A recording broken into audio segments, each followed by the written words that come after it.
بسم اللہ الرحمن الرحیم۔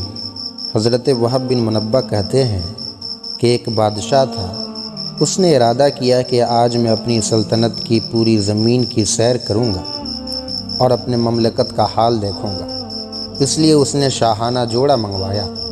ایک جوڑا لایا گیا لیکن وہ اسے پسند نہ آیا۔ اس نے دوسرا لباس منگوایا، وہ بھی اسے پسند نہ آیا۔ غرض اتنا غرور والا وہ بادشاہ تھا کہ بار بار لباس بدلنے کے بعد ایک نہایت خوبصورت لباس اسے پسند آیا۔ وہ جوڑا پہن کر سواری منگوانا چاہا۔ ایک عمدہ گھوڑا لایا گیا، وہ اسے پسند نہ آیا۔ اس کو واپس کر کے دوسرا، تیسرا، جب وہ بھی پسند نہ آیا تو سب گھوڑے سامنے لائے گئے۔ ان میں سے بہترین گھوڑا پسند کر کے اس پر سوار ہوا۔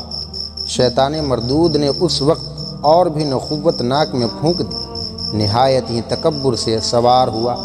حشم و خدم فوج پیادہ ساتھ چلے، مگر بڑائی اور تکبر سے بادشاہ ان کی طرف دیکھنا بھی گوارا نہ کرتا تھا۔ راستہ میں چلتے چلتے ایک شخص نہایت ہی خستہ حال پرانے کپڑوں میں، اس نے سلام کیا۔ بادشاہ نے التفات بھی نہ کیا، کوئی اس پر توجہ نہ دی۔ اس خستہ حال نے گھوڑے کی لگام پکڑ لی۔ بادشاہ نے اس کو ڈانٹا کہ لگام چھوڑو، اتنی بڑی جرت کرتا ہے۔ اس نے کہا مجھے تجھ سے ایک کام ہے۔ بادشاہ نے کہا اچھا رکو، جب میں سواری سے اتروں گا اس وقت تم کہہ لینا۔ اس نے کہا نہیں، مجھے ابھی ہی کہنا ہے، اور یہ کہہ کر زبردستی لگام چھین لیا۔ بادشاہ نے کہا اس نے کیا بہت راز کی بات ہے جو کان میں کہنی ہے۔ بادشاہ نے کان اس کے قریب کیا۔ اس نے کہا میں ملک الموت ہوں اور تیری جان لینے آیا ہوں۔ یہ سن کر بادشاہ کا چہرہ فق ہو اور زبان لڑکھڑانے لگی۔ پھر کہنے لگا اچھا مجھے اتنی مہلت دے دے کہ میں گھر جا کر اپنے سامان کا نظم کر دوں، گھر والوں سے مل لوں۔ فرشتہ نے کہا بالکل مہلت نہیں ہے، اب تو اپنے گھر اور سامان کو کبھی نہیں دیکھ سکے گا۔ یہ کہہ کر اس کی روح فوراً قبض کر لی۔ وہ گھوڑے پر سے لکڑی کی طرح نیچے گر گئی۔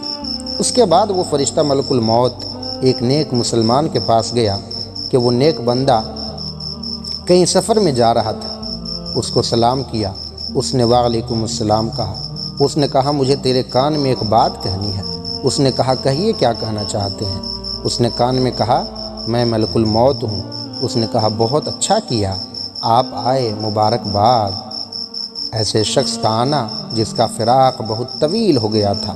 مجھ سے تو جتنے آدمی دور ہیں ان میں سے کسی سے بھی ملاقات کا اتنا اشتیاق نہ تھا جتنا تمہاری ملاقات کا تھا۔ فرشتے نے کہا کہ تم جس کام کے لیے گھر سے نکلے ہو اس کو جلدی جلدی پورا کر لو۔ اس نے کہا مجھے حق تعالیٰ سے ملنے سے زیادہ محبوب کوئی کام نہیں ہے۔ فرشتے نے کہا تم جس حالت میں مرنا اپنے لیے پسند کرتے ہو اسی حالت میں تمہاری روح قبض کروں گا۔ اس شخص نے کہا تمہیں اس کا اختیار ہے۔ فرشتے نے کہا مجھے یہی حکم دیا گیا ہے کہ میں تمہاری خوشی کے مطابق تمہاری روح قبض کروں۔ اس شخص نے کہا اچھا تو مجھے وضو کر کے نماز پڑھنے دو، جب میں سجدہ میں جاؤں تو میری روح قبض کر لینا۔ چنانچہ اس نے نماز شروع کر دی اور سجدہ میں اس کی روح قبض کر لی۔